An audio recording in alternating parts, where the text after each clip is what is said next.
Are we all met? Pat, pat. And here's a marvelous convenient place for our rehearsal. This green plot shall be our stage. This hawthorn brake, our tiring house. And we will do it in action as we will do it before the Duke. Peter Quincy, What sayest thou, bully bottom? there are things in this comedy of Pyramus and Thisbe that will never please. First, Pyramus must draw a sword and kill himself, which the ladies cannot abide. How answer you that? I lacken a harmless fear. I believe we must leave the killing out when all is done. Not a whit. I have a device to make all well. Write me a prologue, and let the prologue seem to say that we will do no harm with our swords, and that Pyramus is not killed indeed. This will put them out of fear. And for the more better assurance, tell them that I, Pyramus, am not Pyramus, but Bottom the Weaver. Well, we will have such a prologue. And it shall be written in 8 and 6. No. Make it 2 more. Let it be written in 8 and 8. Will not the ladies be a-fearing the lion? I fear it, I promise you. Masters, you ought to consider with yourselves to bring in a lion. God shield us, among ladies is a most dreadful thing, for there is not a more fearful wildfowl than yon lion living, and we ought to look to it. Ah. Therefore, another prologue must in fact state that he is in fact not a lion. Nay, you must name his name, and half his face must be seen through the lion's neck, and he himself must speak through, saying thus, or to the same defect, ladies, or fair ladies, I would wish you, or I would request you, or I would entreat you, not to fear, not to tremble, my life for yours. If you think I come hither as a lion, it were the pity of my life. No, I am no such thing. I am a man, as other men are. And there indeed let him name his name, and tell them plainly, he is Snug the Joiner. Well, it shall be so. But there's 2 hard things. That is, to bring the moonlight into a chamber. For, as you know, Pyramus and Thisbe meet by moonlight. Doth the moon shine the nights we play our play? A calendar, look in the almanac. Find out moonshine.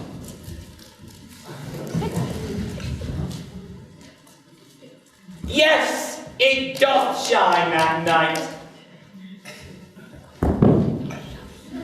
And there indeed we may leave a casement of the great chamber window where we play open, and the moon may shine in at the casement. Aye. Or else one must come in with a bush of thorns and a lantern, and say he comes to disfigure or to present the person in moonshine. Then there is another thing. We must have a wall in the great chamber. For Pyramus and Thisbe, says the story, did talk through a chink of a wall. One can never bring in a wall. What say you, Bottom? Some man or other must present wall. And let him have some plaster and some loam and some rough cast about him to signify wall. And let him hold his fingers thus, and through that cranny shall Pyramus and Thisbe whisper. If that may be, then all is well. Come, Sit down, every mother's son, and rehearse your parts. Pyramus, you begin. When you have spoken your speech, enter into that break. And so everyone according to his cue. What hempen homespuns have we slumbering here, so near the cradle of our fairy queen? A play? I'll be an auditor. An actor too, perhaps, if I see cause. Speak, Pyramus. Thisbe, stand forth.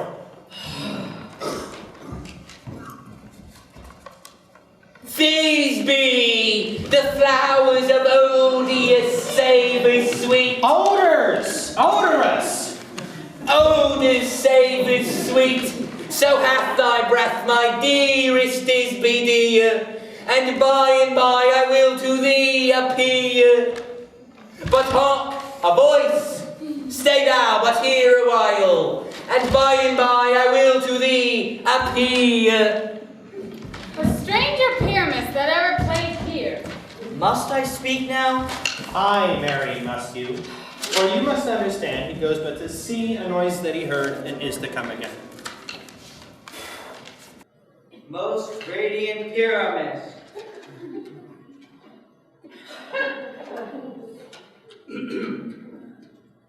Most radiant.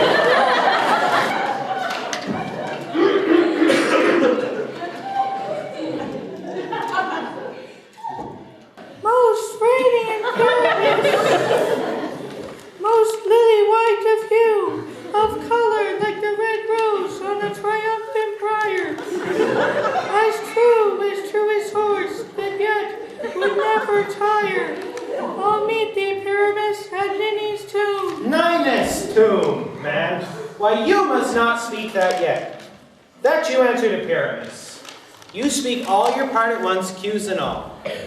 Pyramus, enter. Your cue is past. It is never tired. Oh, As true as horse, that yet would never tire.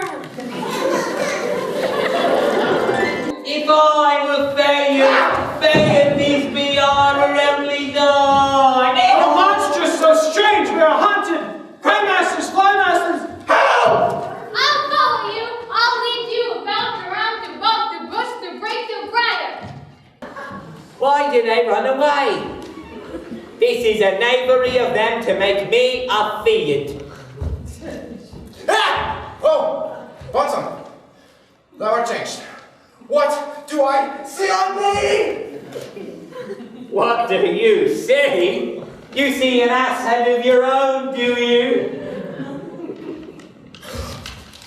Bless thee, bottom, bless thee. Thou art translated. Help! I see their knavery. This is to make an ass of me. To fright me, if they could. But I will not stir from this place, do what they can. I will walk up and down here, and I will sing that they may hear I am not afraid.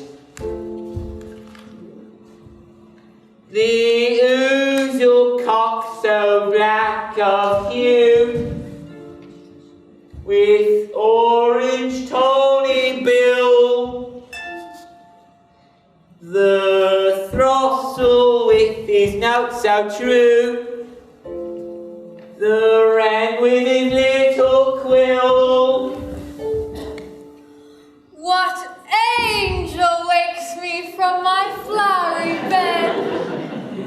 The finch, the sparrow, and the lark, the plain song cuckoo grey, whose note for many a man doth mark, and dares not answer nay.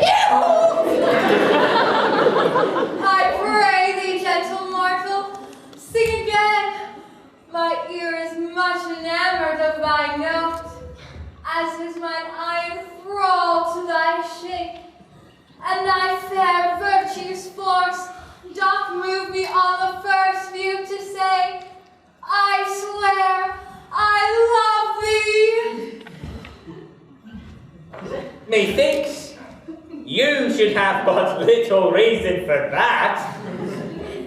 But to say the truth, reason and love keep little company together nowadays. The more the pity that some honest neighbours will not make them friends.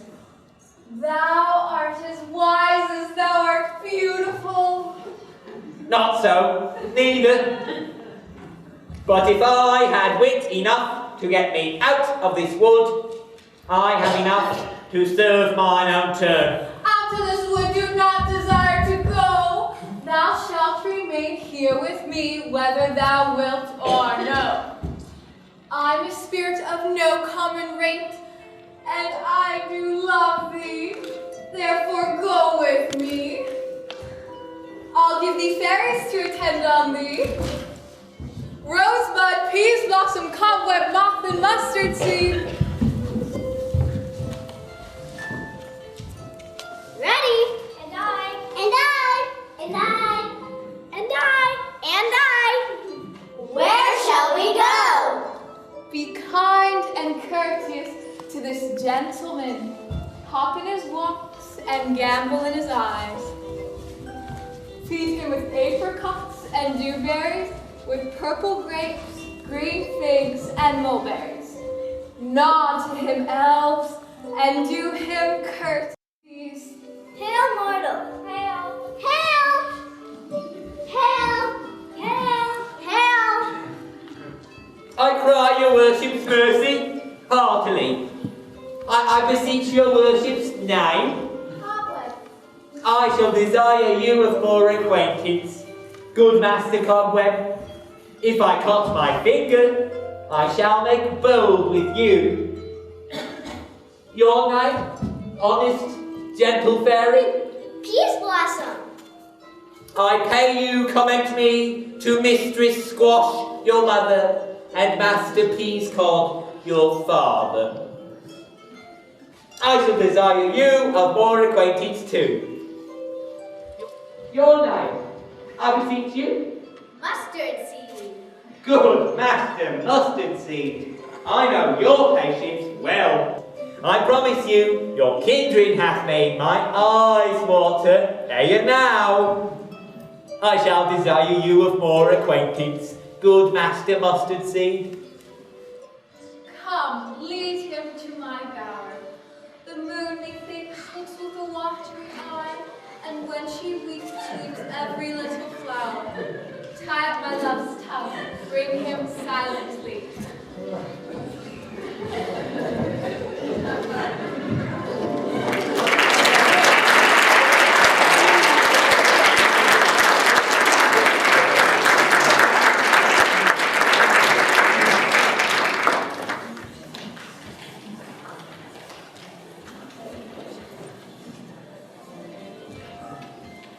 I wonder if Titania be awake. Then what was next that came within her eye, which she must dote upon in extremity? Here comes my messenger. How now, bad spirit? What night will now about this haunted grove? My mistress with a monster is in love. A crew of patches, rude mechanicals who work for bread upon Athenian stalls, were met together to rehearse a play intended for great Theseus' nuptial day.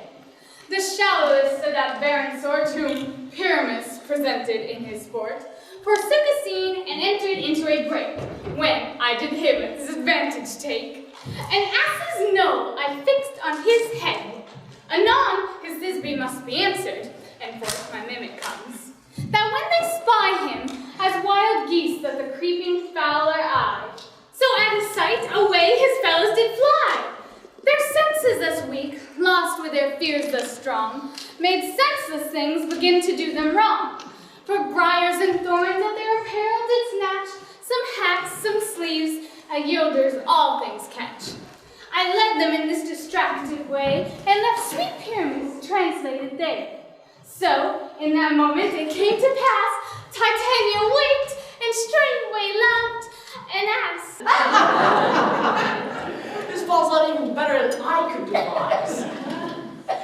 But hast thou yet latched the Athenians' eyes to the love juice, as I bid thee do? I took him sleeping, that is finished too.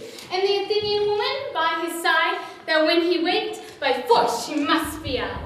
Stand close. This is the same Athenian. Here's the woman. Not that the man.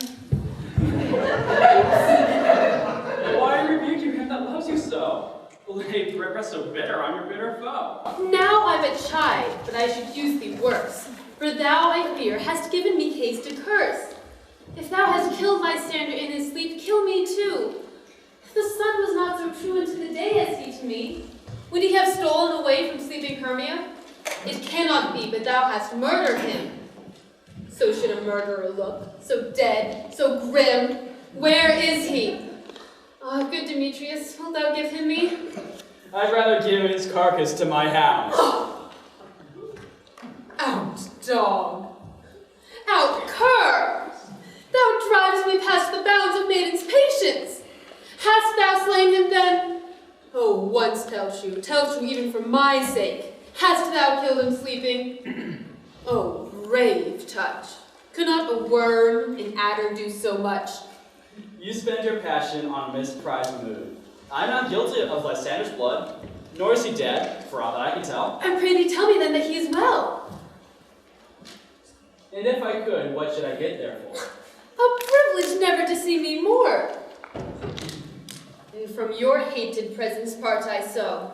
See me no more, whether he be dead or no.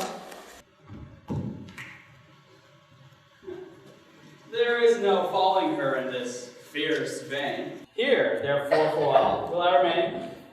So, sorrow's heaviness doth heavier grow.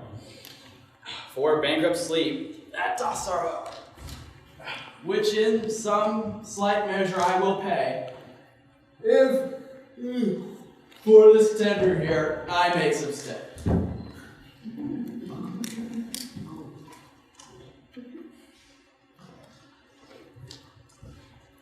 Thou hast mistaken quite, and laid the lovers on some true lover's sight.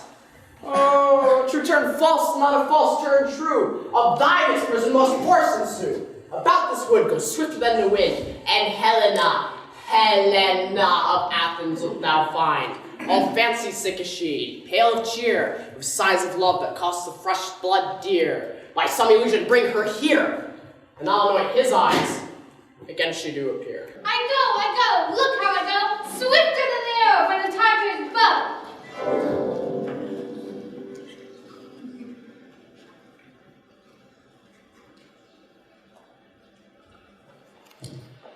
Flower of this purple dye, hint of Cupid's archery, sink in apple of his eye. And when his love he doth espy, let her shine as gloriously as Venus in the sky. And when thou wakest, if she be by, beg of her for remedy. Captain of our fairy band, Helena is here at hand, and the youth mistook by me, pleading for a lover's fee. Shall we their fond pageant see? Lord, what fools these mortals be. Shh! The noise they will make will cause Demetrius to awake. Then the two at once will one. That must needs be sport alone. And these things do best please me, that befall preposterously. Why should you think that I should woo and scorn? Scorn and derision never come in tear. Look, when I bow, I weep. Vows so born in their nativity, all truth appears.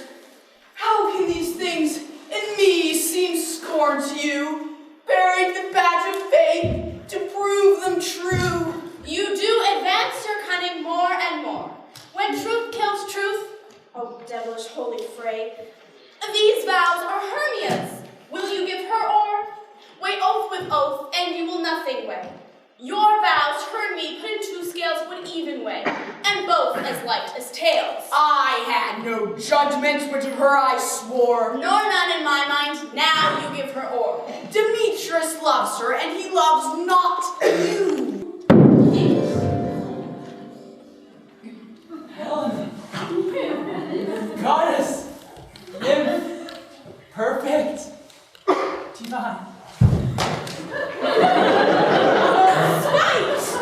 To what, my love, shall I compare thine eye? Oh, hell! Crystal! is mighty. Oh, how ripe and show. Thy lips, those kissing cherries, thou tempting grow. I see you all bent set against me for your merriment. If you were civil and knew courtesy, you would not use a gentle lady so. You are both rivals and love Hermia, and now both rivals to mock Helen. A trim exploit, a manly enterprise, to conjure tears up in a poor maid's eyes. You are unkind, Demetrius. Be not so. For you love Hermia. This you know I know. And here, with all my goodwill, with all my heart, Hermia's love I yield you up my part. And yours of Helena to me be queen, whom I do love and will do till my death. Never did mockers waste more idle breath. Lysander, keep thy Hermia. I will none. If e'er I loved her, all that love is gone. My heart to her but as a guest wise sojourned. And now to Helen is a home returned, there to remain. Helen, it is not so. Disparage not the faith thou dost not know, lest to thy peril doth thou be adhered. Oh, look, yonder where thy look comes. There's thy dear. Dark night that from the eyes function takes, the ear more free of apprehension makes. Wherein it doth impair the seeing sense, it pays the hearing double recompense. Thou art not by mine eye, Lysander, found. Mine ear, I thank it, brought me to thy sound. But why unkindly didst thou leave me so? Why should he stay, whom love doth press to go? What love could press Lysander from my side? Lysander's love that would not let him bide. Fair Helena, who more and gilds the night, and all thy fiery O's and eyes of light. Why seekest thou me? Could not this make thee know the hate I bear you made you leave me so? You speak not as you think. It cannot be. Lo, she is one of this confederacy. Now I perceive they have conjoined all three to fashion this felt sport in spite of me. Injurious Hermia, most ungrateful maid, have you conspired? Have you these contrived to bait me with this foul division? Is all the counsel that we two have shared, the sisters' vows,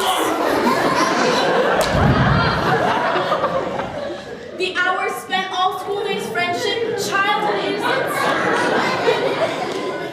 two lovely berries molded on one stem, so with two seeming bodies, but one heart. And now will you rant out each in love asunder, to join with men in scorning your poor friend?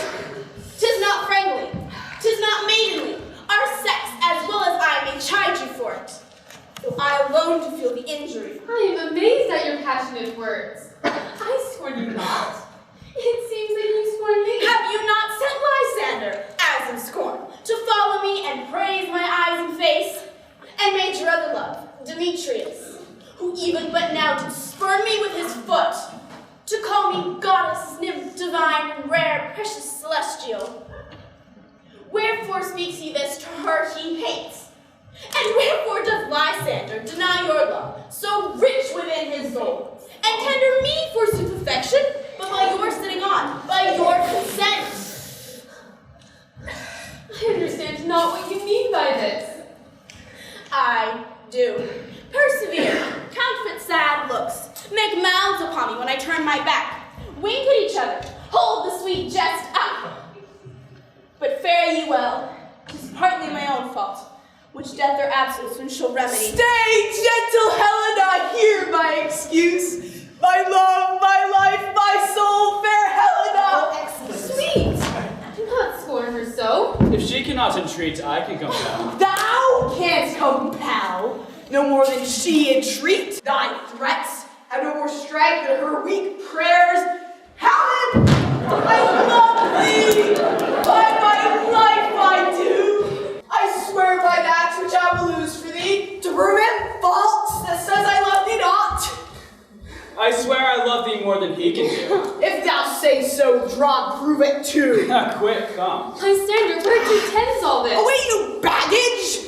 Hang off, thou cat! Thou let loose, or I'll shake thee from me like a serpent. Why are you grown so rude? What changes this sweet love? Thy love? Out, tawny tartar, out. Out, loathed medicine. Go, hated potion, hence. Ah! Not you, Jess. Yes, and so do you. Demetrius, I'll keep my word with thee. I'd rather have your bond. I'll trust not your word. What? Should I hurt her? Strike her? Kill her dead? Although I hate her, I'll not harm her so.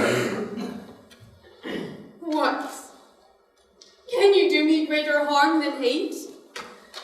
Hate me? Wherefore? Only what new sweet love? Am I not Hermia? Are you not Lysander? I'm as fair now as I was erewhile.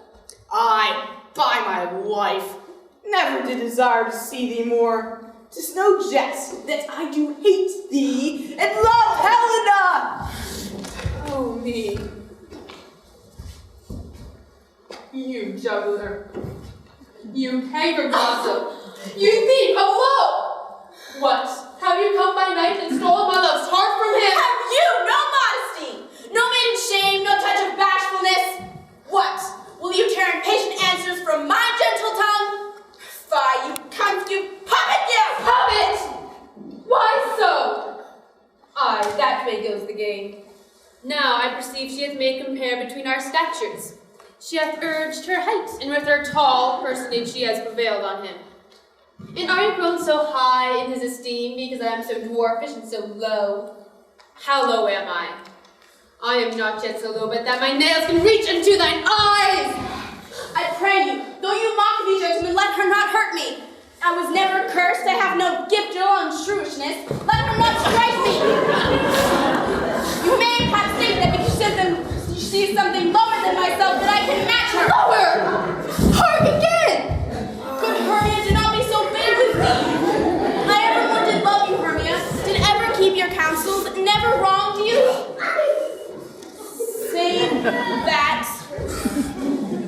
In love unto Demetrius, I told him of yourself unto this wood. He followed you, for love I followed him. But he hath chid me hence and threatened me to strike me, nay, to kill me too. And now, so you will let me quiet go. To Athens will I bear my folly back. Let me go. You see how simple and how fond I am. Why, get you gone. Who is it that hinders you? A foolish heart that I leave here behind. What, with Lysander? Demetrius! Be not afraid, she shall not harm thee, Helena. No, sir, she shall not, though you take her part. Oh, when she's angry, she's keen and shrewd. She was a vixen when we went to school, and though she be but little, she is fierce! Little again! Nothing but low and little! Why will you suffer her to flout me thus? Let me come to her! Get God, you dwarf! You bean, you acorn! Now she holds me not. Now follow thou darest to try whose right to mine, or thine is most in Helena. Follow? Nay, I'll go with thee, cheek by jowl. Mistress, all this coil is long of you. Nay, go not back. I will not trust you. I no longer stay in your cursed company. Your hands and mine are quicker for a fray. My legs are longer, though, to run away. I am amazed. I know not what to say.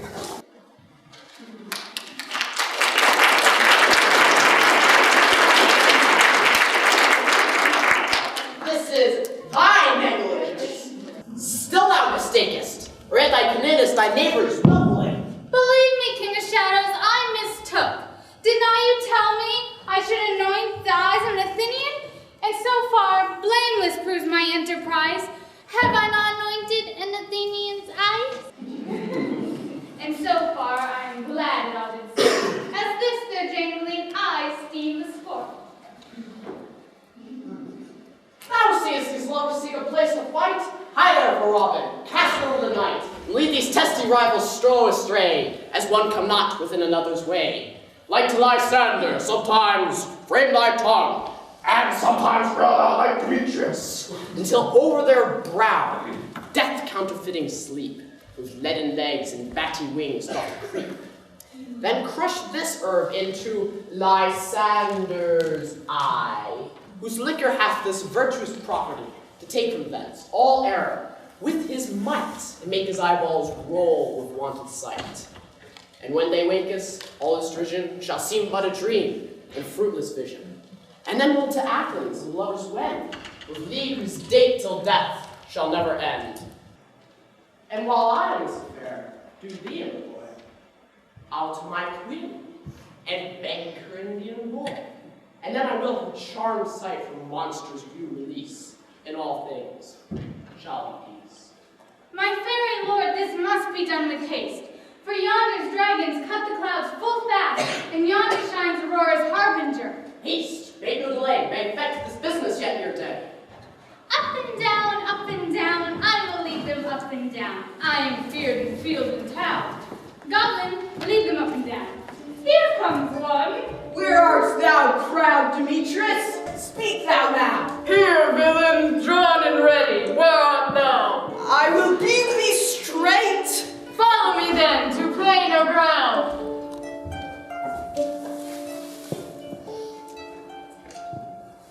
Lysander, where art thou? Thou runaway, thou coward. Thou coward, art thou bragging to the stars and will not come? Come, child, I'll whip thee with a rod. Yea. Art thou there? Follow my voice, we'll try no manhood here.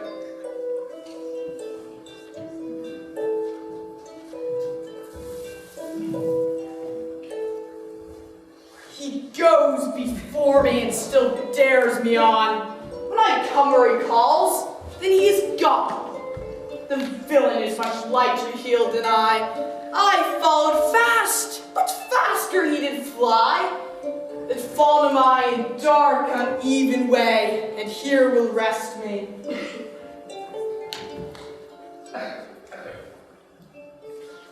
Come, gentle day, and if by thy great light I'll find Demetrius, to revenge this spite.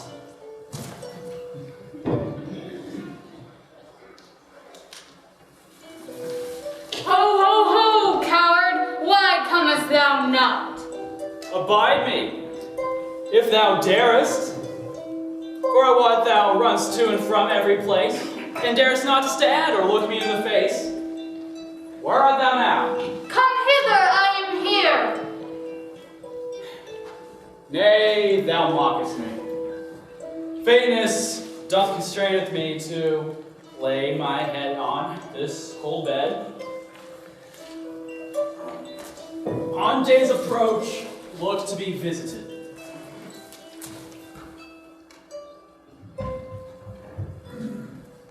O weary night, O long and tedious night, abate thy hours, shine comforts from the east, that I may back to Athens by daylight from these that my poor company detest.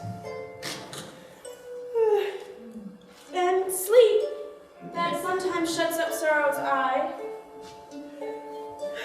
Steal me a while from mine own company. Yet but three, come one more. Two of both kinds makes up four. Here she comes, cursed and sad. Cupid is a knavish lad, thus to make poor females mad. Never so weary, never so in woe, bedabbled with the dew and torn with briars. I can no further crawl, no further go. My legs can keep no pace with my desires. Here will I rest me till break of day. Heaven shield Lysander if they meet a fray. On the ground, sleep sound. I'll apply to... Oh. I'll apply to your eye gentle lover's remedy. thou takest true delight in thy former lady's eye. And the country proverb known, that each man shall have his own. Jack shall have Jill, none shall go ill, and all shall be well again.